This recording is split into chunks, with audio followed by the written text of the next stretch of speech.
messieurs Valls et monsieur Hollande ont déclaré sur la PMA sans père qu'ils suivraient l'avis du comité consultatif national d'éthique, ce qui est une aberration, puisque cet organisme est consultatif. Ça n'est pas à lui de prendre de telles décisions pour la France, et il est totalement aberrant que les responsables politiques lâchement transfèrent la décision au CCNE. De la même manière, la PMA sans père n'est pas légalisée, mais dans les faits, c'est l'avis de la Cour de cassation qui va inciter les tribunaux à ne pas suivre la législation française. Et c'est une aberration de notre système politique, en tout cas de la pratique actuelle de notre système politique. Ça n'est pas acceptable.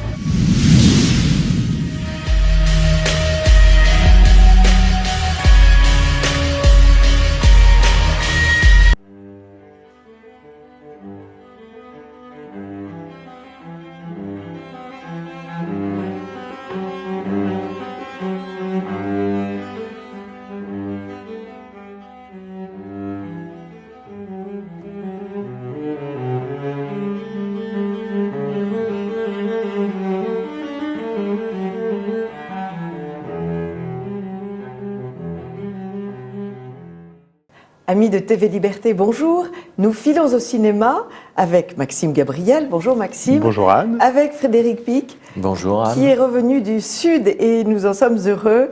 Nous allons évoquer avec vous plusieurs grands films. En tout cas, le premier, L'Apôtre, de Cheyenne Marie Caron, que nous avons vu tous les trois. La semaine dernière, nous interrogions la réalisatrice, Cheyenne Marie Caron. Aujourd'hui, nous évoquons son film. Tous les trois. Et puis, nous allons évoquer Saint-Laurent, tous les trois aussi, que nous avons vus. Et puis, nous allons évoquer Bodybuilder. C'est l'anglais qui passe pas. Cass et Dracula Untold, et plus d'autres films que Maxime a vus. Donc, belle cueillette aujourd'hui. Alors, L'Apôtre de Cheyenne Marie Caron. Quel est votre avis, Frédéric Pic? Alors, j'ai beaucoup aimé. D'abord, je dois dire qu'elle a du culot de faire ce film-là, oui, parce que c'est un film non politiquement correct, évidemment. Je commencerai par... En quoi est-il non politiquement correct? Parce que je pense que montrer la religion musulmane sous un de ses vrais jours, c'est-à-dire une intolérance terrible, on sait que l'apostat, etc. Donc tout d'un coup, parler d'un musulman qui veut se convertir à la religion catholique, c'est pas très catholique pour le moins. Donc je pense que c'est un film qui va être très critiqué. Moi, je l'ai trouvé bon, intéressant. Je ferai quand même une petite critique. Il y a deux choses qui m'ont paru un petit peu exagérées. Quand on voit le jeune musulman qui va à la messe, au baptême de son ami catholique, et tout de suite, il a les textes et tout de suite il commence à lire les textes catholiques. Ça me paraît un petit peu rapide, un petit peu court quand même. Et puis à la fin, quand on les voit tous les deux qui prient, alors je sais qu'il faut faire une happy end et pour montrer que les religions peuvent être l'une à côté de l'autre, mais quand même. L'œcuménisme là, alors il y en a un qui prie Allah, l'autre qui prie Dieu, etc. Il fait le signe de croix. C'est pas très crédible, même si ce sont deux frères. Parce que quand on voit le personnage du frère musulman à 200%, c'est pas très crédible. Ceci étant, c'est un film très intéressant. Très intéressant et extrêmement enlevé. Et vous, Maxime? Alors, moi, je suis assez d'accord avec l'avis de Frédéric. Pour moi, c'est pas forcément le genre de sujet qui m'intéresse a priori quand je vais au cinéma. Donc le sujet, rappelons-le, si vous n'aviez pas vu notre précédent numéro, c'est donc la conversion d'un jeune musulman qui s'appelle Hakim, qui naît dans une famille aisée de la banlieue parisienne. Et qui le destine à être imam. Et dont l'oncle a décidé que cet enfant, ce jeune homme, serait imam lui-même. Donc il suit des cours très intenses. Et la conversion il se convertit au catholicisme. arrive suite à deux rencontres merveilleuses. La rencontre avec un prêtre et la rencontre avec un jeune garçon, garagiste de son état, jeune français, qui répare son vélo alors que dans sa religion, on lui a appris qu'il fallait faire le bien, mais uniquement à l'encontre des gens de votre religion et pas de la religion des autres. Donc voilà, moi c'est pas forcément le genre de sujet qui m'intéresse a priori quand je vais au cinéma, mais néanmoins... C'est quoi Non, effectivement, puis c'est très... Vous n'avez pas la mystique. Je trouve que c'est souvent maltraité. En l'occurrence, là, c'est pas le cas. C'est bien traité, mais oui. Cheyenne Marie Caron, qu'on a reçue, est une femme assez passionnante et passionnée, hein, oui. qui mène ses sujets au bout, qui va quand même au fond des choses et qui, en plus, donne une certaine crédibilité à ses personnages. Parce que souvent, on est habitué à voir des films qui ne reprennent en rien la réalité des Français.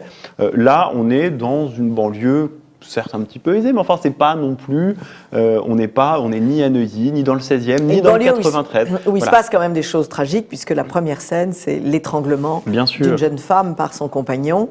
Bien sûr, et qui est d'ailleurs le début, de la conversion. Voilà. Mais on n'est pas dans une espèce de fantasme, parce que souvent dans les films, on reconstitue, comme dans les publicités, un monde fantasmagorique qui n'existe en fait pour aucun Français. Là, on pourrait se projeter, on pourrait y croire. C'est bien mené, ça fonctionne, et on attend les prochains films de Cheyenne Caron. Et vous savez qu'elle nous en a parlé en off la semaine dernière, et je pense que les prochains sujets seront tout aussi peu politiquement corrects que celui qu'on a vu. Et ne pas oublier dans ce film le très bon comédien. Le très bon comédien. Hakim est joué. Ils sont tous très bons. Son frère aussi. Son frère, tous et inconnu. Et inconnu, comme disait d'ailleurs. Comme quoi, on n'a peut-être pas besoin de faire des tas d'écoles de cinéma. D'ailleurs, des grands metteurs en scène l'ont montré. Mais enfin, ils sont tous très bons et ça donne une très grande crédibilité au film. C'est vrai. Mais bon, ce qui a d'étonnant, si vous voulez, c'est qu'on. Et ce sont des vrais comédiens. Ce sont des vrais comédiens. Et pas des gens comme on l'a vu dans Party Girl, par exemple, qui jouent leur propre rôle. Ce qui, pour le coup, n'est pas du cinéma, mais du documentaire. Là, on a des vrais gens qui jouent un rôle, et d'ailleurs elle nous expliquait la semaine dernière que ça avait été assez compliqué pour certains acteurs potentiels musulmans de jouer un musulman qui se convertit, parce que là on touche, et c'est là qu'on voit que le sujet n'est pas politiquement correct, on touche à quelque chose d'extrêmement personnel, parce qu'à la limite, jouer un gigolo, jouer une prostituée, jouer un joueur, jouer James Bond, tout ça c'est un pur rôle de composition, mais dès qu'on parle à quelque chose qui est éminemment inscrit dans notre identité, là, je pense que le jeu d'acteur est d'autant plus difficile, et donc il faut d'autant plus saluer la performance. Alors il faut rappeler que Cheyenne Marie Caron est baptisée depuis Pâques, que donc elle a à cœur de parler de sa foi, de répandre sa foi catholique, d'une part, et dans un univers audiovisuel et journalistique où l'on ne parle que de la conversion des musulmans au catholicisme, il est tout de même intéressant que quelqu'un... C'est l'inverse. On ne parle que des conversions à l'islam, et là on parle des conversions de l'islam au catholicisme. Et c'est quand même très important qu'on montre la réalité, une autre réalité, qui est celle de la conversion des musulmans au catholicisme, qui est extrêmement importante. Il y a des tas d'associations Notre-Dame de Kabylie qui sont là pour le prouver. Y compris d'ailleurs dans le protestantisme, parce que... y compris dans le protestantisme, oui. Et c'est bien appuyé, parce que si vous vous souvenez quand même, on entend les paroles « Je ne veux pas d'un Dieu qui punit, je veux d'un Dieu qui est amour ». Et là, il y a vraiment une balance entre les deux religions. Donc, chacun ensuite prendra ce qu'il veut. Absolument, vous avez tout à fait raison, Frédéric, de souligner, c'est un très grand film à plus d'un titre. Alors, bien sûr, il ne se donne que dans une salle, peut-être deux à Paris, la rue Lincoln. Donc, c'est un film que l'on trouvera essentiellement sur CD, sur DVD. Donc, Amis TV Liberté, vous maniez bien Internet puisque vous êtes avec nous. Donc vous allez sur le site de Cheyenne Marie Caron et vous achetez son livre, son DVD en direct. Et tout se passera merveilleusement bien. Et surtout, vous le passez en famille parce qu'il y a vraiment matière à discussion. Second film, alors nous sommes dans un vraiment tout autre ordre d'idées. Plus douloureux celui-là, c'est Saint-Laurent qui commence... Qui n'a de saint que le nom. La transition est parfaite. Alors si vous me permettez de commencer, Frédéric, pour une fois, moi je vous dirais que... En 3 mots. Là encore, c'est pas le genre de film que j'aime voir au cinéma. Mais en même temps, l'exercice est difficile parce que traiter un biopic, c'est-à-dire la biographie d'un personnage, quand c'est un personnage historique traité de Gaulle, traité Pétain, traité je ne sais qui, c'est relativement facile. Or là, on est dans un biopic qui concerne un génie créatif. Et donc, pour moi, l'idée d'un film qui serait réussi sur ce sujet, ce serait de nous montrer à quel point le personnage, nous faire rentrer dans le personnage pour qu'on comprenne sa dimension créative et en quoi C'est un génie, parce qu'après tout, c'est un couturier comme Karl Lagerfeld, comme beaucoup d'autres à l'époque. Le mot génie est peut-être un petit peu fort. Je suis persuadée qu'il y a des tas de gens, des tas de jeunes hommes et de jeunes femmes qui dessinent aussi bien que Saint-Laurent, mais ils n'ont pas eu Pierre Berger derrière pour pousser. Admettons que c'est un génie, en tout cas, la société dit que c'est un génie. Néanmoins, qu'est-ce que nous montre le film ? Il nous montre certes un petit peu de création, il nous montre un Gaspard Ulliel qui est plutôt beau garçon. Bon, je pense que ça fait l'image pendant 5 minutes. Néanmoins, comme dans le premier opus de Saint-Laurent, on sombre assez vite dans des mélanges de consommation de drogue et d'alcool à outrance, de sexualité et de pratiques homosexuelles débridées. Pour moi, le seul mérite de ce film par rapport au précédent opus qu'on nous a infligé sur Saint-Laurent l'année dernière, alors faudra-t-il en subir un tous les ans, je ne sais pas, c'est que celui-ci a une bien meilleure photographie, les décors sont beaucoup plus justes, et puis il n'est pas approuvé par Pierre Berger. Donc, rien que pour ça, c'est un plaisir. C'est pour ça que je suis allée voir ce deuxième film. Et vous, Maxime? Donc c'est la tragédie, si on peut résumer, c'est quand même la tragédie de Saint-Laurent. Oui, parce que Saint-Laurent, c'est un échec. Enfin, c'est un échec personnel. Je pense que, même s'il a été aidé, je pense que, entre guillemets, c'est quand même un génie de la création. Et c'est ça qui m'a dérangé dans les 2 films. Et c'est très difficile à faire, c'est qu'on ne voit pas le processus de création. C'est extrêmement difficile, je suis tout à fait d'accord. Alors, comme ils ne pouvaient pas faire ça, ils nous ont donné le côté homosexuel, mais alors très dur, et on en remet des couches et des couches et des couches, comme dans le premier, et on voit la drogue, etc. C'est pas ça, Saint-Laurent. Je veux dire, c'est un des aspects du personnage, qui se drogue. Il se drogue comme des tas de créateurs, etc. Qu'on en parle, pourquoi pas, en passant, mais qu'on axe à peu près tout le film là-dessus. Non, c'est très long, c'est beaucoup trop long, c'est 2h30. C'est comme si on faisait un film sur Louis XIV. C'est d'une complaisance totale. C'est comme si on faisait un film sur Louis XIV en montrant que c'est maîtresse. La seule chose qui est intéressante, c'est, comme dans le premier d'ailleurs, Gaspard Ulliel, et le premier c'est quelqu'un d'autre, très bon acteur. On a l'impression de voir Saint-Laurent. Donc ça donne une crédibilité. Et on voit aussi bien Pierre Berger. On voit aussi bien Pierre Berger derrière Saint-Laurent. J'ai envie de dire derrière son cheval de luxe qui va lui rapporter beaucoup d'argent. Ça se sent quand même très très bien. Il y a une petite phrase terrible au début, avant que Saint-Laurent ne sombre dans la drogue totalement. On l'entend qui dit « Je ne serai pas son mouton ». C'est tout à fait intéressant. Et puis on voit dans quelques petites scènes aussi comment Berger intervient pour tout gérer de la vie de Saint-Laurent d'une main de fer. Jusque dans sa mort, parce que vous savez que la fondation s'appelle Fondation Pierre Berger Yves Saint-Laurent, et pas Fondation Saint-Laurent. Bien sûr, bien sûr. Non, c'est assez... Bon, cela dit, il est évident qu'il ne faut pas y aller en famille. C'est assez sinistre, et j'avoue que je n'ai pas fini le film. L'ultime scène, enfin pas l'ultime... La énième scène de sexe entre... parce que en réalité, Saint-Laurent est quand même vampirisé par 2 hommes. L'un s'appelle Pierre Berger, l'autre, c'est Jacques de Bacher, son compagnon, la canaille, personnage proustien, avec des épaules de camionneur, qui est pas triste.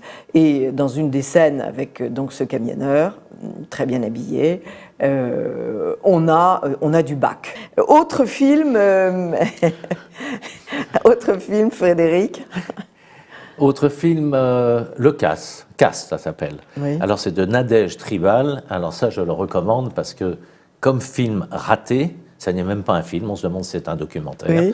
Vous avez une caméra qui se promène dans un casse de voiture à Tismons. Où vous voyez toute une série d'émigrés qui sont là, qui dévissent, déboulonnent, qui prennent des accessoires automobiles. Et la caméra se complaît à montrer les mains qui boulonnent, etc., etc. Mais vous avez compris, quand vous voyez à la fin qu'il y a eu le Fonds pour la diversité, comme en profitait Benguigui. Donc, elle a fait un film sur les immigrés, donc on a le Fonds pour la diversité. Voilà. Oui, c'est la sœur de Patrick Bruel. Je ne sais pas. Oui. Je ne connais pas les tenants et aboutissants, mais surtout ne pas aller voir Casse, parce que vraiment, très bien. C'est nul. Alors, Bodybuilder ? Alors Bodybuilder, c'est un film de Roche Dizem, c'est son 3e film. Il a fait Omar m'a tué, qui n'était pas inintéressant, même s'il était de parti pris dès le début. Mais enfin, on peut être de parti pris et faire un thé intéressant. Donc Roche Dizem, qui est un bon acteur, qui est un bon metteur en scène aussi. Donc le sujet, c'est un petit voyou qui doit de l'argent à une bande d'Arabes avec qui il magouille. Donc il est recherché, il craint pour sa vie, parce que c'est quand même des gens qui sont un peu sérieux. Donc il va se réfugier, c'est son père qui ne connaissait pas, et son père est un bodybuilder qui tient c'est-à-dire un homme qui une salle de musculation. Une salle de musculation. Alors, je suis fatiguée de cet anglais partout. Oui, ça s'appelle d'ailleurs en français, c'est vrai. Culturiste. Un culturiste, voilà. Un culturiste. Donc, reparlons français, effectivement, un culturiste. Alors, le film n'est pas inintéressant, l'idée n'était pas inintéressante, mais comme le scénario est très faible, oui, il n'y a pas grand-chose dans le scénario, eh ben, on se trouve sans arrêt avec les culturistes. Et je monte le mollet, alors, c'est totalement déplaisant de voir cette hypertrophie musculaire, on a le droit aux femmes, aux trucs, etc. Donc, le film n'a pas d'intérêt, c'est dommage pour Roche Dizem. Bon, et puis Dracula non dit, alors, oui. Pour traduire. Alors, c'est Daniel Meshor, qui est quelqu'un qui vient de la pub, oui. Et qui a fait un film donc, qui revisite l'histoire de Dracula. Alors Dracula, on en a eu en pagaille des Dracula. Bon, pour moi, il y en a 2 qui sortent du lot. C'est le fameux Nosferatu de Murnau de 1922, si ma mémoire est bonne. Et puis le Dracula de Coppola, qui était psychologiquement et même photographiquement remarquable. Alors là, c'est très drôle parce que c'est totalement différent. Vous avez Val, qui est donc en Transylvanie, qui est aimé de son peuple, je ne sais pas. Et puis, il se bat contre les musulmans. Alors là, on voit toute Mehmet II qui est là, avec toutes ses armées. Pourquoi il se bat? Parce que Mehmet II lui demande 1000 garçons. Vous savez, c'est ce qui se faisait à l'époque. Hein. Il prenait des jeunes garçons qui devenaient les janissaires ensuite des musulmans. Il y avait les femmes qu'on enlevait pour le harem, puis il y avait les jeunes garçons qu'on prenait à 7-8 ans, chrétiens, autres, qui devenaient les janissaires. Parfaite organisation. Voilà, et il demande son fils. Alors l'autre dit oui, non, finalement il s'enfuit avec son fils, il refuse. Donc Mehmet lui déclare la guerre. En envoyant d'ailleurs un général à Vienne, donc on voit que ça se passe vraiment pendant l'Empire ottoman, à la belle époque. Et c'est un film plutôt guerrier, peut-être heroic fantasy si on veut. C'est magnifique comme photo. Il y a les décors, alors lui il devient vampire, je ne vous explique pas pourquoi, mais bon, allez voir ce film, je pense que ceux qui aiment Dracula, c'est vraiment un beau spectacle. Revisiter Dracula de cette façon-là. Merci beaucoup Frédéric Pic. Maxime, d'autres films? Moi, Dracula, je dois dire que ça me laisse un peu de marre parce que moi, j'ai grandi avec l'histoire de Bram Stoker. Donc, pour moi, Dracula, c'est une histoire à la fois terrifiante, mais aussi une histoire d'amour parce que c'est une femme qui, à travers l'amour, cherche qui est cet homme qu'elle aime ou cette chose qu'elle aime et découvre qu'il s'agit de Dracula, etc. Donc, c'est vrai que voir Dracula en chef guerrier, j'ai un peu l'impression de voir ressortir Batman.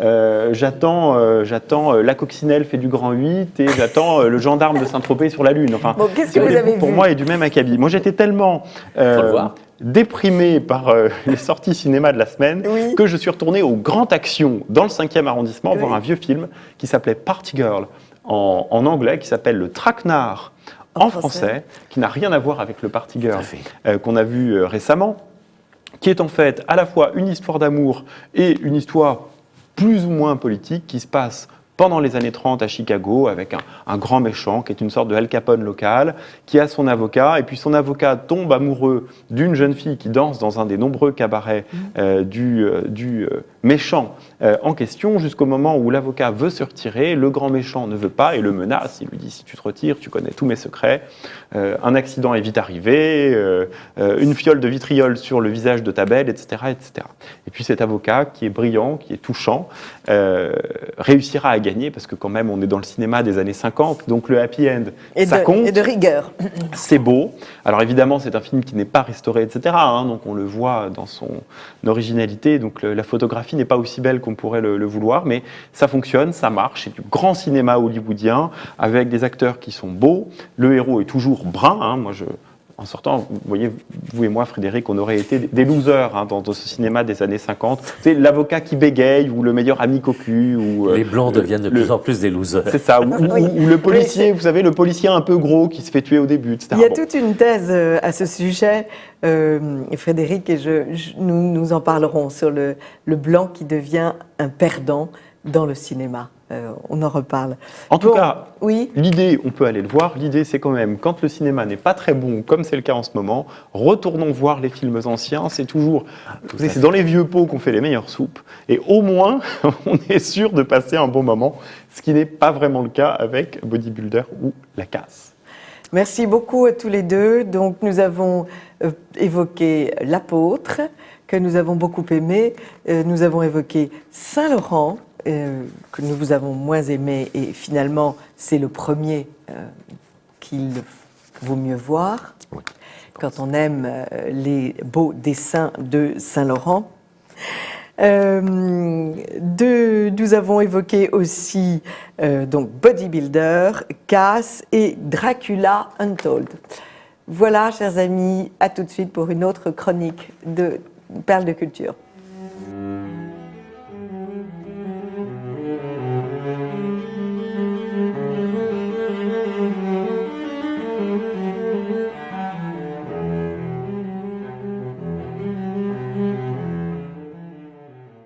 Amis de TV Liberté, pour cette rubrique « Je lis, donc je suis », nous avons invité Jean Christakis de Germain et son très bon livre « Les damnés de la presse », avec une préface d'André Borkoff. C'est aux éditions du Rocher, avec un bandeau extrêmement clair. Bérégovoy, Cahuzac, DSK, Armstrong, Ménard et quelques autres, léchés, lâchés, lynchés. Est-ce que vous avez trouvé cette idée? Comment c'est devenu cette idée? Comment est venue cette idée? Alors, il y a plusieurs raisons. La principale, et qui va englober toutes les autres, c'est que je suis un passionné de tout ce qui est transmission. Je crois que notre vie, le cœur de notre vie, c'est à la fois ce que l'on reçoit par transmission et ce que l'on soi-même, après, on décide de transmettre. Absolument. Alors, on transmet dans plusieurs domaines. Oui. Le principal, pour moi, c'est la foi. Après, vous avez l'éducation, oui. Vous avez l'histoire, la culture, oui. Et après, il y a les moyens d'information et de transmission, la communication. Et c'est vrai que depuis le XXe siècle surtout, nous avons des outils qui se sont multipliés, de l'écrit, des gazettes, des premières gazettes qui datent de 1680, mais après nous avons eu la radio, la télévision, aujourd'hui Internet, donc une multiplication de sources d'informations. Et là, pour garder l'unité de la personne, parce que nous sommes faits de tout cela, mais il faut que tout cela ait un lien, et qu'avant de transmettre, on ait réussi à faire ce lien entre toutes ces sources d'information et d'éducation, etc. Et donc, il est très important de décrypter aussi ces outils de communication et d'information qui se sont multipliés. Donc ça, c'est le premier vecteur qui me fait m'intéresser plus particulièrement à l'information. Après, deuxièmement, c'est un souvenir d'enfance. Excusez-moi de parler un petit peu de moi. Vous êtes là pour ça. Ce souvenir d'enfance, il remonte, j'avais à peine 10 ans. Et lorsque le président de la République en exercice, qui s'appelait le général de Gaulle, faisait des conférences de presse, toute la famille, le papa, la maman et les 5 enfants se réunissaient autour du poste et écoutaient religieusement, j'utilise le mot à dessein, la voix du général de Gaulle. On savait que c'était une voix historique, puisque nous sommes dans les années 60, donc c'est l'après-guerre. Et puis, cette personnalité, et puis il représentait la nation, qui pour nous, la nation était le socle dans lequel nous allions recevoir toute notre éducation. Absolument. Donc, de ce jour-là, je me suis dit, la radio, c'est quelque chose d'extraordinaire. Elle a un pouvoir. Elle a un pouvoir. Comment ce général de Gaulle, que je ne verrai sans doute jamais de visu, se retrouve là, dans la chambre nuptiale, c'est la chambre de mes parents, et que j'étais là à 10 ans. Je ne comprenais pas, évidemment, tout ce dont il s'agissait, mais je comprenais que je vivais à cet instant un moment fort, voire historique. Et là, cette magie des ondes m'a pris et ne m'a plus jamais quitté. Après, il y a la télévision, après, il y a l'Internet, après, il y a d'autres... Mais ce choix de sujet, les damnés de la presse... Je vais y venir, oui. Je vais venir, c'est-à-dire que donc déjà, dès ce jour-là, que je me suis passionné pour tout ce qui est médias, dans toute leur diversité, on a dit, écrit, télévisuel. Oui. Et à partir de là, je me suis dit, oui, cet outil prend de plus en plus d'importance, puisqu'il nous guide, il nous oriente bien souvent, et il nous met en exergue un certain nombre de personnalités. Oui.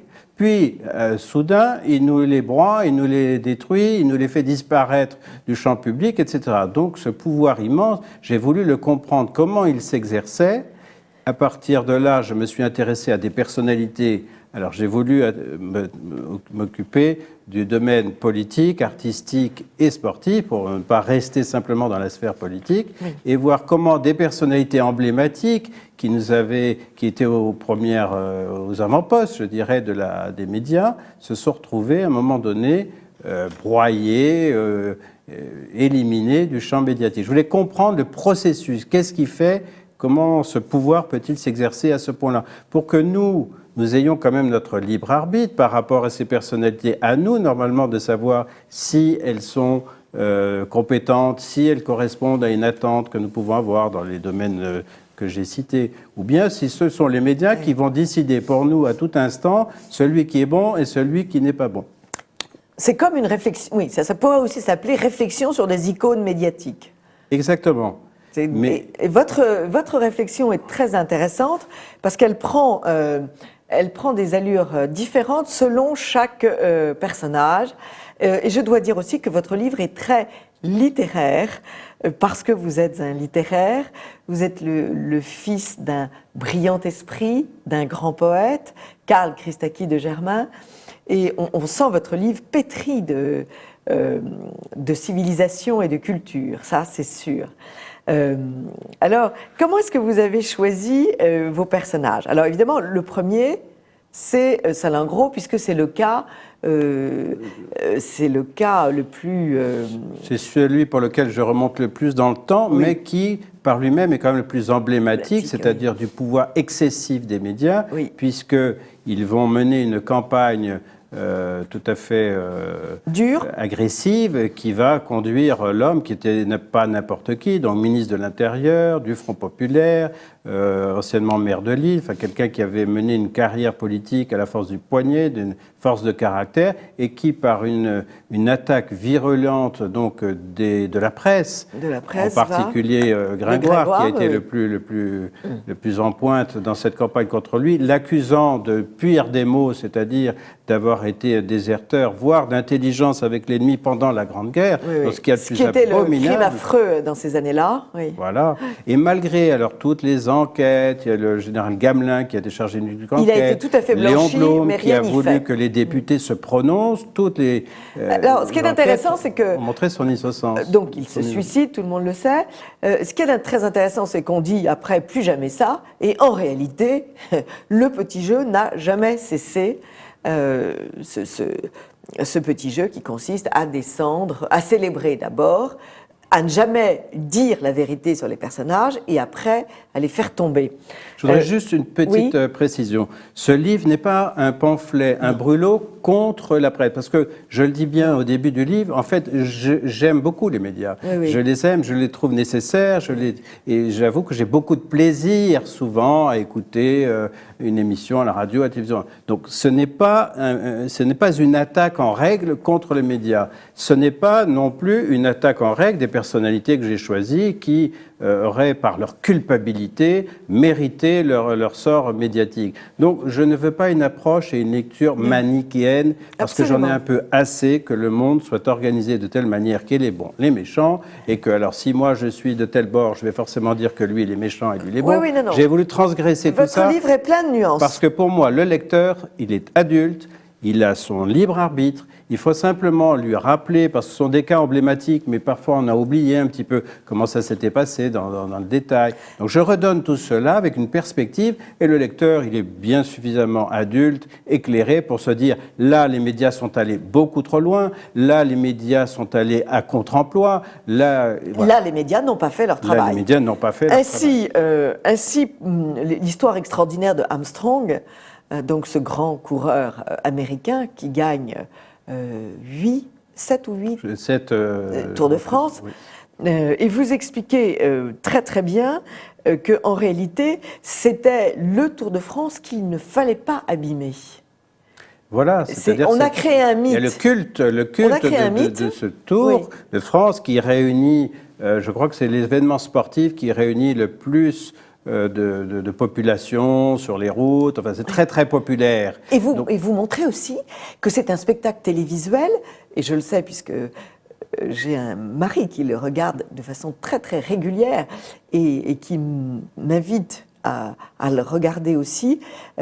Parce qu'on y voit la France. Et c'est pratiquement des racines et des ailes, si vous connaissez l'émission. Voilà, c'est-à-dire qu'on visite le patrimoine, on visite les paysages. Avec des photos magnifiques, pris d'avion, pris d'hélicoptère, et c'est vraiment magnifique. Donc c'est ça d'un côté, et de l'autre, l'exploit. Il faut un exploit. Alors s'il a été aidé, s'il a été un peu trafiqué à l'origine, ce n'est pas si important que cela. Ce qui compte, c'est qu'il y ait l'exploit. Et là, il y a une sorte de complicité. C'est très intéressant comme cas, parce qu'effectivement, ce n'est pas les médias d'un côté qui seraient les méchants. C'est-à-dire, tout le monde participe de ce cirque. On en parlera en fin d'émission, je crois, à travers un poème. C'est-à-dire qu'il y a un cirque où tout le monde donne sa pierre, tout le monde y participe, mais tout le monde serait le premier à accuser l'autre d'avoir triché, d'avoir menti, de ne pas avoir dit la vérité. C'est-à-dire une espèce d'omerta. Tant qu'on a ces ingrédients, ces paysages, son héros, etc. Mais le jour où il y a un grain de sable, c'est plus personne, c'est l'autre, c'est pas moi. Donc il y a une hypocrisie. Voilà, ce qu'on voit à travers un exemple comme Lance Armstrong, c'est l'hypocrisie. Mais au départ, il fallait quand même un sportif de très très haut niveau, mais pas que de niveau sportif, de niveau d'intelligence, mental, de caractère. C'est un gagnant, bien sûr. Et puis le destin, les coups du destin, puisque c'est un coureur qui revient après un cancer. Ah oui, donc, ça c'est la clé de toute la fabrication d'après, c'est-à-dire qu'un héros qui s'en est sorti d'un cancer est un super héros pour le coup, et bien plus emblématique, et donc va avoir encore plus d'impact auprès des foules. Donc cette fabrication, c'est quand même ce qu'il y a de pire, je dirais, puisque là, on va apitoyer l'ensemble des gens. On va faire croire à beaucoup de cancéreux que, voilà, vous pouvez tous vous en sortir faire le Tourmalet. Donc c'est pitoyable comme inspiration, je dirais, mais ça fonctionne. Jusqu'au moment où il y a ce petit grain de sable. Parce que là, il y avait une omerta dans l'équipe, parmi les journaux, et même le public. Moi, je me souviens, on disait, mais tu ne crois pas qu'il prend quelques... mais qu'est-ce que ça peut faire? Puis les autres aussi. Donc, tout le monde en prend. Tout le monde en prend. C'est ce qu'on dit dans la cour de récréation. Tout le monde le fait. On satisfait, si vous voulez, des attentes comme ça, un petit peu égoïstes. Mais dès l'instant que quelque chose se révèle et qui fait que finalement, l'histoire n'était pas aussi belle, le conte de fées n'était pas... Et que les intérêts financiers étaient gigantesques. Tout à fait. Ça, parce que vous mettez bien l'accent là-dessus. C'est central aussi. Les intérêts financiers du Tour de France, mais aussi les intérêts d'Armstrong, puisqu'il avait créé une fondation et qu'il voulait récolter de l'argent pour sa fondation. Et donc, il fallait une icône. Et en fait, tout était maîtrisé dans le système, parce que le journal qui relatait, enfin le journal principal sportif, c'est l'Équipe, mais qui détenait la société qui est la société d'exploitation du Tour de France. Donc la boucle est bouclée et il faut que tout ça marche et il faut développer son chiffre d'affaires. Alors on a cherché des... Le cas est extrêmement bien présenté. Et pardon, qui se rapproche un petit peu de Cahuzac dans une autre Alors parlons de Cahuzac. Approche, parlons de Cahuzac parce que l'histoire est tout de même étonnante. Cet homme qui est chargé de vérifier nos finances, nos impôts. Oui, mais au départ, c'est un premier de classe. C'est un premier de classe dans tous les domaines. Oui. Il était d'abord dans la chirurgie capillaire. Oui. Il faisait, avec ses doigts, il faisait de l'or. Donc, il a toujours réussi tout ce qu'il a fait. C'est un grand sportif. Sa carrière politique a été rapide, fulgurante. Et je dirais, à l'Assemblée nationale, il était le meilleur député. Puis quand il était ministre, il était le meilleur ministre, le plus apprécié, de tous bords. Donc vraiment, c'est quelqu'un qui, au départ, on ne peut pas dire c'est n'importe qui, et puis qui est devenu ce qu'il est devenu. Il était quelqu'un qui était fait pour gagner. Mais évidemment, il traînait quand même une zone d'ombre, cette histoire de l'argent caché, du temps où il était, effectivement, il exerçait son activité de chirurgien. Bon. À partir de là, tout le monde, parce que les choses se savaient, se sont sues petit à petit, quand on dit est-ce que le président était au courant, est-ce qu'un tel... Bien sûr que beaucoup de gens étaient au courant, mais ça fonctionnait tellement. On revient un petit peu au cas d'Armstrong. Tout ça fonctionnait. On avait un ministre aux avant-pointes qui était le plus libéral du gouvernement. Or, comme on voit aujourd'hui ce qu'il est devenu, ce gouvernement, donc en fait, il avait en gestation une évolution libérale, et lui était sans doute aurait fait partie des locomotives pour faire ce virage. Comment dire, idéologique, en tout cas. Bon, donc il était vraiment, il fallait le préserver. Il avait sûrement quelques failles, quelques faiblesses, mais il avait une telle puissance, une énergie que même il pouvait nier je dirais, l'évidence. À partir du moment où cette personne arrive à nier l'évidence et que tout le monde s'en est rendu compte, on s'est dit, cette carte qui est maîtresse dans notre jeu politique, on va la garder. Et c'est pour ça qu'on voit que quand l'affaire éclate via Mediapart, principalement, tous les autres médias, puis tous les autres politiques, tout le monde essaye d'étouffer. Mediapart, ce sont des gens qui...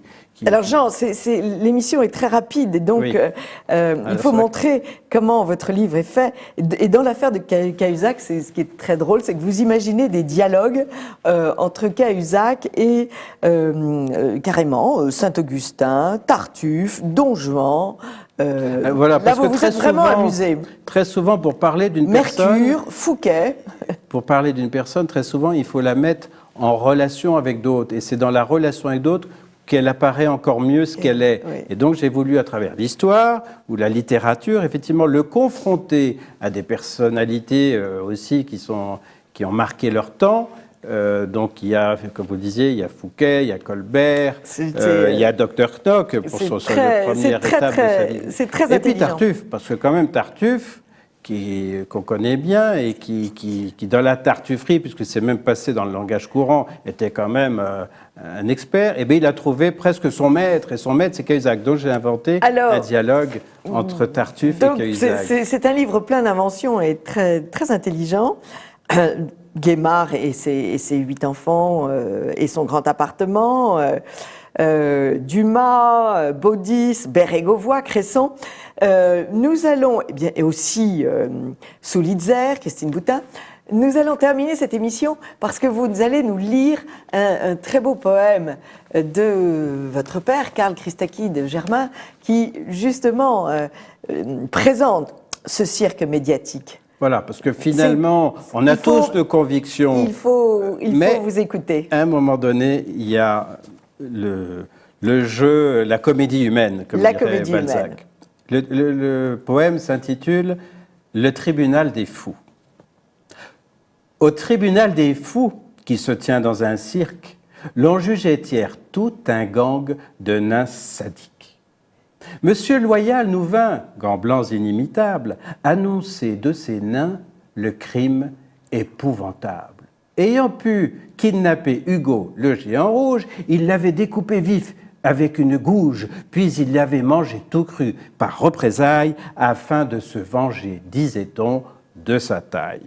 Un vieux clown présidait de juge funambule, sur un fil qu'on tendait, jonglait avec des bulles pour voir selon le cas qui l'on devait élire en guise d'avocat. Or, ce fut le vampire.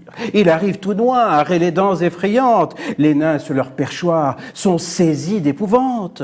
Non loin des accusés, assis en bord de piste, l'ours, le chimpanzé, le dompteur, un peu triste, guette le coup d'envoi. Soudain, l'orchestre éclate en fanfare et l'on voit, précédé d'acrobates, un beau diable qui fait peur. Beau, mais pâle. C'est le prestidigitateur. Du clown à l'écuyère d'un craintif mouvement, l'assistance se terre. Et puis, piteusement, le tribunal confère les pouvoirs qu'il détient pour instruire l'affaire au beau magicien.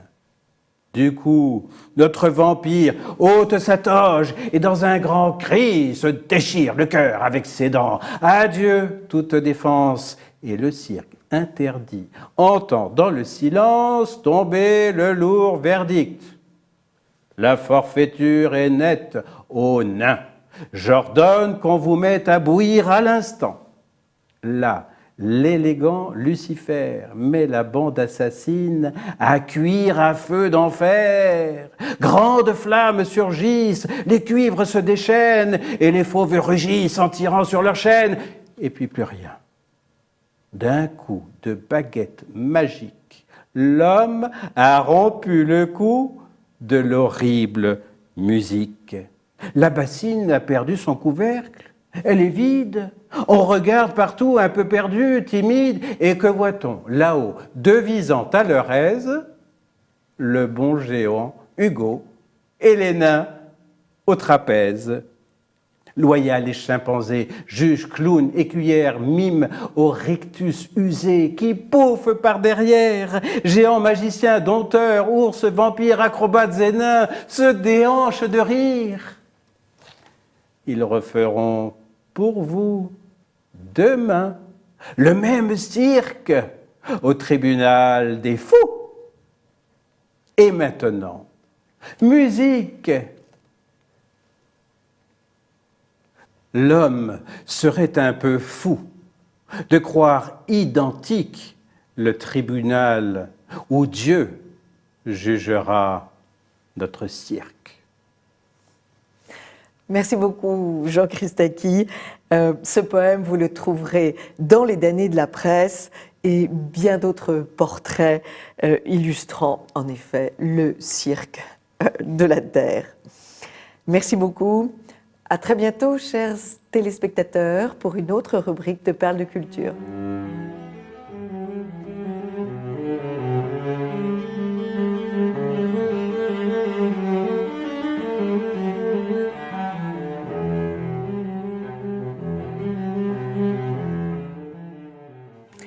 L'art en beauté, ce matin, c'est 2 spectacles, amis de TV Liberté. Un spectacle de théâtre, La boutique de l'Orfèvre, dont nous allons vous parler tout de suite après, et un spectacle de musique, un concert très très beau. C'est au théâtre du Ranelagh à Paris, dans le 16e. C'est 5 chanteurs, un quintet a cappella, qui est censé nous chanter de la musique allemande, et à chaque fois qu'un air commence, quelque chose intervient et ils dérivent sur Léo Ferré, Nina Simone, Mylène Farmer ou des chansons françaises.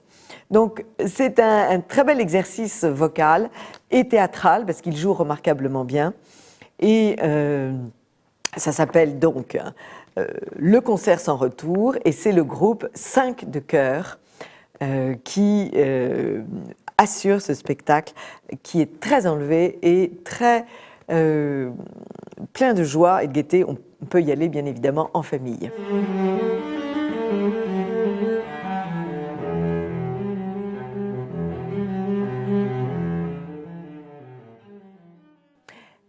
Bonjour Pierre Fesquet.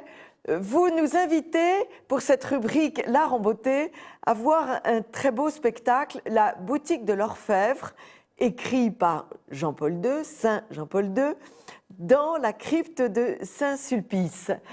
Merci d'intervenir pour TV Liberté. Vous l'avez mis en scène, ce spectacle.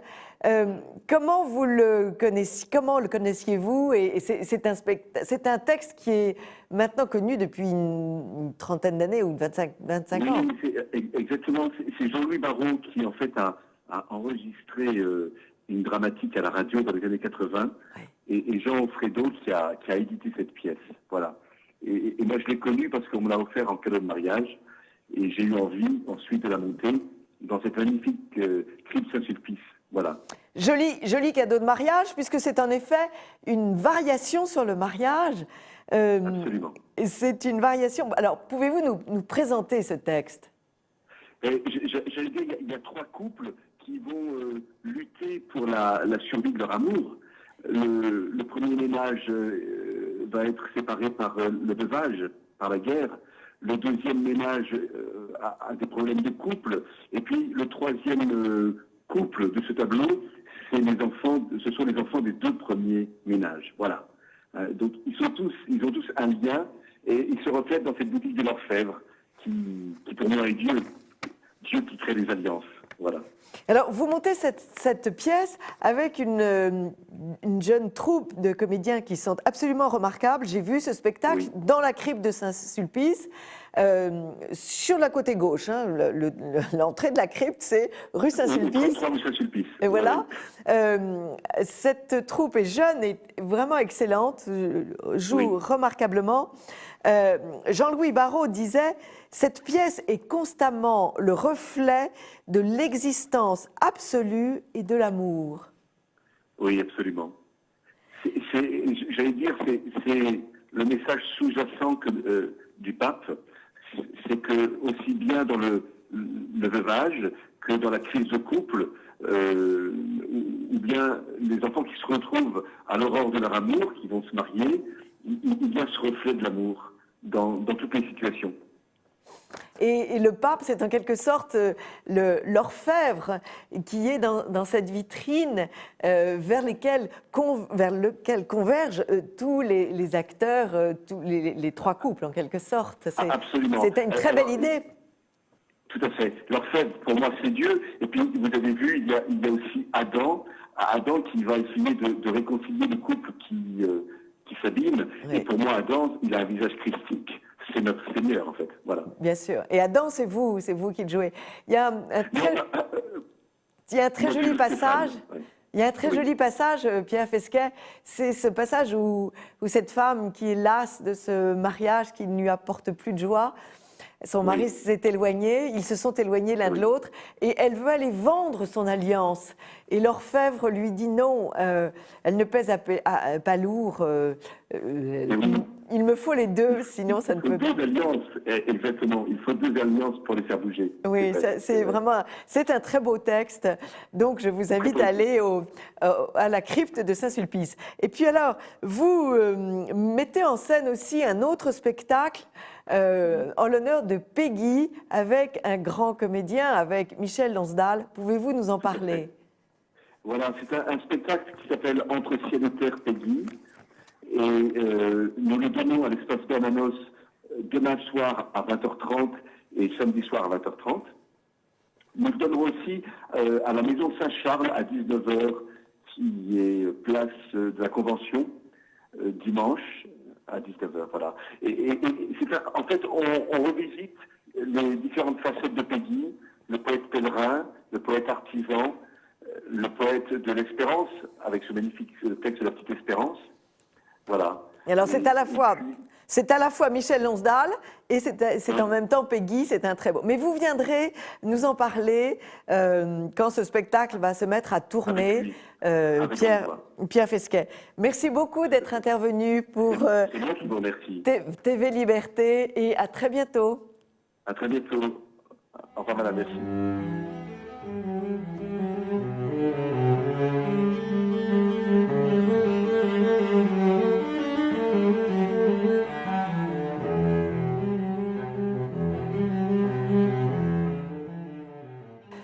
Amis de TV Liberté, nous sommes dans la rubrique Touche pas à mon patrimoine et nous avons bonjour Maxime. Bonjour Anne. Nous avons une bonne nouvelle concernant les éoliennes. Eh bien, absolument. Il n'y a pas que TV Liberté qui alerte le peuple français sur un certain nombre de problèmes de corruption, comme nous l'a dit Jean-Louis Buttré, que vous avez fait venir Maxime Gabriel. Et lundi soir, 6 octobre, au journal télévisé de Antenne 2, il y a eu une vidéo longue, 3 ou 4 minutes, sur les collusions d'intérêts entre les municipalités qui décidaient de l'installation des éoliennes et les membres du conseil municipal qui installaient ces éoliennes sur leurs terres et qui donc touchaient un loyer. Et on rappellera d'ailleurs l'excellent livre de Jean-Louis Buttré à ce sujet, qu'on a invité il y a quelques semaines. Évidemment, c'est un scandale. Moi, je crois beaucoup à un éolienne gate, pour faire un néologisme anglo-saxon que vous aimez beaucoup, ma chère Anne. Je pense qu'il est temps que les gens se réveillent. C'est bien que pour une fois, la télévision française est... Vu le prix qu'elle coûte, c'est quand même le minimum, parce que payer Michel Drucker, c'est bien, mais payer des vrais sujets, c'est mieux, et surtout à 136 € par an. Et donc, pour une fois, la télévision française fait son travail, il faut le saluer, mais il faut surtout que les Français se réveillent et comprennent que ce sont eux les gogos dans cette affaire. Absolument, absolument. Alors, vous avez fait la liaison comme d'habitude. Il y a un chef-d'œuvre français en péril, eh bien c'est la langue française. Avec une histoire de gogo cette semaine. Oui. Non mais c'est dire à quel point l'Assemblée nationale tombe bas. Alors nous sommes au Parlement. Nous sommes à l'Assemblée nationale, un député qui s'appelle Monsieur Aubert, un jeune député UMP, jusque-là sans histoire, à peu près inconnu du grand public, le bienheureux. Il a le malheur de s'adresser à la présidente de séance qui est socialiste, qui est Madame Mastier, en disant « Madame le Président ». Alors, petite parenthèse, ils avaient un grand contentieux parce que Julien Aubert s'amuse à provoquer la députée socialiste sur le sujet depuis bien longtemps. C'est vrai. Alors, cette dernière, donc, qui est une militante féministe à tout crin, n'est-ce pas, lui a infligé une amende. Une amende de 1 378 €, qui est donc le quart de son indemnité parlementaire. Exactement, parce qu'elle doit se faire appeler Madame la Présidente, comme on dit Madame la Ministre, selon Ségolène Royal. Et là, évidemment, on comprend bien que ça pose deux problèmes. D'abord, ça pose le problème de la langue, puisque c'est quand même pas à l'Assemblée nationale de décider de la langue, mais à l'Académie française. Bon. Or, l'Académie française décide qu'on dit Madame le Président, comme on dit Madame le Ministre, Madame le Général, Madame le Docteur, ou que sais-je encore. Donc, c'est malheureux pour cette Madame Mastier, mais en tant que députée, elle devrait plutôt faire l'apologie de la langue française plutôt que chercher à faire des néologismes, qui sont des néologismes, qui sont un pur parti pris idéologique. Oui, alors, elle est en pleine idéologie, puisqu'elle veut supprimer l'appellation école maternelle pour neutraliser la charge affective maternante du mot maternelle, et elle veut transformer ça en petite école. Voilà. Moi, je propose simplement que l'école maternelle devienne l'école paternelle et que le lycée devienne l'école maternelle pour qu'on voit que la dimension maternelle est bien plus puissante sur des enfants bien plus grands. Non, mais on frise le ridicule. C'est-à-dire que ces députés, au lieu de s'occuper des vrais sujets, or le Parlement est quand même là pour voter les lois et pour voter le budget, si possible en équilibre, ce qu'il a bien du mal à faire depuis une trentaine d'années, eh bien, ces présidents, présidentes et députés qui sont payés 5, 6, 7 ou 8 000 € par mois s'intéressent au nom qu'on va donner à l'école. Évidemment, ce serait beaucoup plus compliqué de s'intéresser au vrai contenu de l'école et à mettre des amendes aux députés parce qu'ils ont dit Madame la Présidente. Alors, il faut rappeler... Rassurez-vous, quand il s'agit de mettre des amendes aux députés qui sont des criminels, des repentis et des condamnés, Madame Mastier n'est plus là, ça concerne un autre service. Alors, il faut rappeler que cette règle de féminisation des noms des fonctions a été imposée par Fabius et Jospin, alors que, rappelons-le, le neutre... la grammaire française est parfaite, le neutre exprime à la fois le féminin et le masculin. Et donc on n'est pas obligé, comme au Québec et en Belgique, à rencontrer des hauteuses et des sapeuses pompières. Eh bien, ma chère Anne, en tant que présentateuse de cette émission, vous aviez aussi une bonne nouvelle ou une mauvaise nouvelle? Alors, une mauvaise nouvelle, c'est que la maison de Peggy Gomez-le-Châtel, c'est dans l'Essonne, va être rasée pour y construire des HLM. C'était une petite maison, toute modeste, en pierre meulière, et sa charpente était dévorée par les capricornes. C'était trop cher à réparer pour la mairie, donc elle est rasée. L'association des Amis de Peggy a seulement obtenu d'attendre la célébration de Peggy cette année. Néanmoins, de la mort de on peut se poser la question, si c'est la mairie elle-même qui avait été attaquée par les Capricornes, est-ce que ça aurait été trop cher de la restaurer? Ce que l'on peut espérer, c'est que cette résidence de HLM s'appelle Résidence Peggy. Si vous habitez cette région de Gomez-le-Châtel, n'hésitez pas à appuyer cette proposition auprès de la mairie. Voilà. Moi, et alors ce qui est scandaleux dans cette histoire, c'est que, en fait, on voit bien qu'il s'agit ici d'une excuse. L'excuse, c'est « Ah, la charpente est fragile, eh bien, faisons un HLM à la place, alors qu'on aurait très bien pu faire un square, par exemple, si on n'avait plus d'argent. » Et dire qu'on en fait un square Peggy. Absolument. Or là, c'est une opération commerciale. Oui, vous avez tout à fait raison. Donc on comprend très bien que la première maison qui s'effondre, on la récupère pour faire une opération commerciale. Tout à fait raison. C'est donc un pur mensonge. Alors... Et un pur mensonge, on en a aussi un plus à l'est de la France, dans une charmante bourgade qui s'appelle Bar-sur-Aube, où je suis allé moi-même, que les Français connaissent peu. Bar-sur-Aube, c'est en Champagne, pas très très loin de Troyes, et c'est surtout à côté de Clairvaux. Clairvaux qui était autrefois une abbaye de premier ordre, qui est devenue une prison, mais enfin qui subsiste quand même dans l'imaginaire collectif. Et à Bar-sur-Aube, on a des merveilles. Et parmi ces merveilles, on a 2 églises qui sont Saint-Pierre et Saint-Maclou, comme les moquettes, mais ça n'a rien à voir. Et ces 2 églises, figurez-vous, sont classées monuments historiques depuis 1840 sur la liste de Prosper Mérimée en personne. Alors vous savez qu'au XIXe siècle, la question du patrimoine a été une question de fond, puisque au moment de la Révolution, on a saisi un certain nombre de biens, les biens des immigrés, on a saisi les biens du clergé, les biens d'église et les biens de la couronne, ainsi qu'un certain nombre d'autres choses. Et tous ces biens ont été en partie vendus, en partie aliénés, en partie abandonnés, etc. Ou déconstruits, comme l'abbaye de Cluny, qu'un marchand de pierre, pierre, en général, qu'un marchand vendu à un marchand de pierre qui détruisait. C'était le cas de très nombreuses églises et abbayes. On peut penser à tous les couvents parisiens en particulier, mais aussi aux grandes abbayes de province. Jusqu'au moment où ces démolitions ont quand même fini par scandaliser l'opinion publique et en particulier un certain nombre de penseurs, dont Victor Hugo. Et là, vous qui aimez les beaux textes, vous connaissez son Guerre aux démolisseurs, qui est daté de 1825, où il explique, et là ça devient très intéressant, que dans le patrimoine architectural, il y a 2 composantes. Il y a la composante qui est celle de la propriété, qui appartient au propriétaire, et il y a la composante qui est la beauté, qui appartient à tous. Et donc, naît avec lui l'idée d'une sorte de servitude publique qui s'applique au patrimoine, qui n'est pas un droit de passage, mais qui est une sorte d'obligation morale de conservation du patrimoine pour le public d'aujourd'hui et pour aussi le public de demain. Parce que le patrimoine, c'est ce qui se transmet. C'est donc pas simplement qu'est-ce qu'on peut voir maintenant, mais qu'est-ce que nos arrière-petits-enfants verront de notre époque et des époques antérieures. Et cette idée du patrimoine, elle naît ici, elle sera ensuite reprise par les successeurs, et en particulier par les premiers créateurs du patrimoine, Prosper Mérimée en personne, en 1840, qui, avec sa toute jeune équipe, crée l'inspection des monuments historiques, il crée une première liste des bâtiments qui sont déjà en danger. Il y en a 932 en France. Alors en réalité, il y a un peu plus de 1000 bâtiments et objets qui sont classés, mais dans seulement 932 édifices.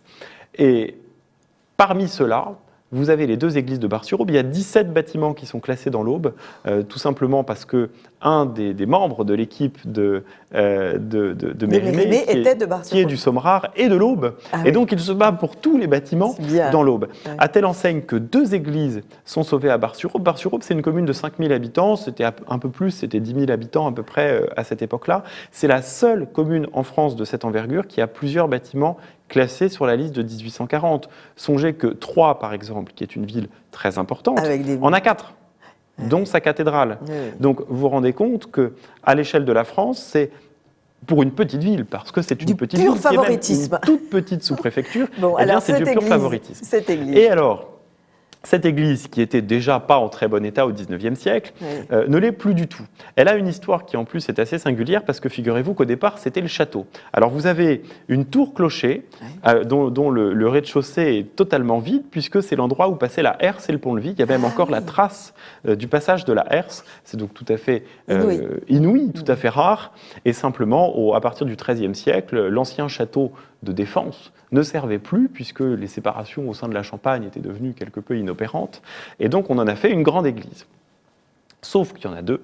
Et dans les années 50 du XXe siècle, on a décidé de faire des travaux pour conserver Saint-Pierre, l'autre église plus grande, extrêmement belle, et d'abandonner purement et simplement l'église Saint-Maclou. Or, vous savez que l'État est censé être le gendarme du patrimoine. Et si vous-même, vous êtes propriétaire d'un monument inscrit ou classé monument historique, et a fortiori classé, l'État a le droit et surtout le devoir de vous contraindre à faire les travaux. Il le peut quand vous êtes classé, voire de se substituer à vous pour faire les travaux à votre place et vous envoyer la facture, ce qu'il fait avec les particuliers. Il ne le fait pas avec les communes. Alors vous me direz, il pouvait ne pas le faire en 54, pas le faire en 58, mais enfin, en 60 ans, j'imagine que quand on veut, on peut, et il aurait pu le faire. Et la commune aurait pu faire quelque chose aussi. Aujourd'hui, cette église menace de s'effondrer. Il y a des étais en bois partout, on va le voir sur les photos qui s'afficheront. Il y a des étais en bois partout, la toiture est complètement cassée, les vitraux sont totalement cassés. À l'intérieur, on a même remonté des murs en parpaing pour solidifier les voûtes. C'est absolument sidérant, c'est une véritable verrue au cœur d'une ville qui, pour le coup, est assez jolie. C'est effrayant. J'ai rarement vu, et vous savez que j'en ai vu, dans mes bourlingages, j'en ai vu des églises, j'en ai rarement vu. Vous êtes un grand spécialiste du patrimoine. Aussi belle et en aussi mauvais état. C'est donc une très grande tristesse. Et il faut savoir que la mairie précédente voulait la démolir. Bah oui, parce qu'elle est en mauvais état, donc autant la démolir. Vous savez, c'est comme une vieille dame. Une vieille dame qui est en mauvaise santé, autant l'euthanasier tout de suite. Quelle tendance politique ? C'était plutôt centre-gauche. La mairie est maintenant plutôt centre-droit. L'équipe municipale actuelle a déjà demandé un devis de restauration, enfin plus exactement une étude à l'architecte en chef des monuments historiques qui chiffre à 8 millions la restauration. C'est cher, et c'est d'autant plus cher qu'on attend. Bien sûr.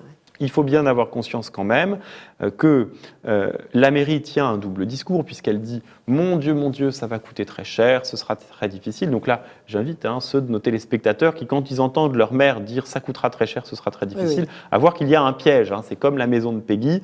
En fait, on préfère dépenser pour des choses qui sont politiquement rentables en supprimant ce qui ne l'est pas. C'est l'argument massif. C'est l'argument massif. Parce que si je vous dis « j'ai pas envie », vous me dites « ah, c'est mal ». Si je vous dis « je veux, mais je ne peux pas », eh bien, vous faites comme Bertrand Delanoë, vous dites que vous êtes un bon gestionnaire et les gens vous croient parce qu'ils sont dupes. Donc ne le soyez pas, chers amis téléspectateurs. En l'occurrence, à Bar-sur-Aube, il ne faut pas. Pourquoi ? Parce que cette mairie aura 80% de subventions. Or, 8 millions d'euros de travaux, en 8 phases, ça fait 8 millions par an, voire sur 10 ans. Disons 1 million par an. À 80% de subventions, il reste 200 000 euros. Vous trouvez un peu de mécénat. Et pour une église comme ça, vous en trouverez. Bien sûr. Vous allez voir l'ami. Il restera 100 000 euros. Vous allez voir ce jeune homme.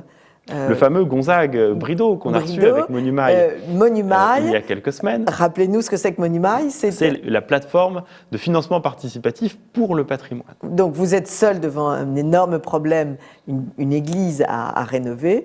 Vous contactez cet organisme, Monumail, sur Internet bien sûr, et il vous aide à monter un dossier pour chercher du mécène. Absolument, et puis il y a beaucoup d'autres structures qui existent. Voilà. On ne les citera pas toutes, mais on cite celles qu'on aime.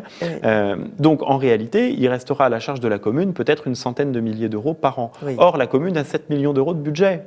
Donc 100 000 sur 7 millions, c'est presque rien. En réalité, c'est moins cher que la médiathèque, parce que je vous rassure, pour la médiathèque, quand il faut repeindre les murs en rose fuchsia à l'intérieur, parce que vous comprenez, dans un hôtel particulier du XVIe siècle, le rose fuchsia, c'est très à propos. La médiathèque, la salle polyvalente, toujours laide et toujours à l'extérieur des villes. N'est-ce pas ? Et alors, ce qui est quand même sidérant, la construction du parking devant le cimetière.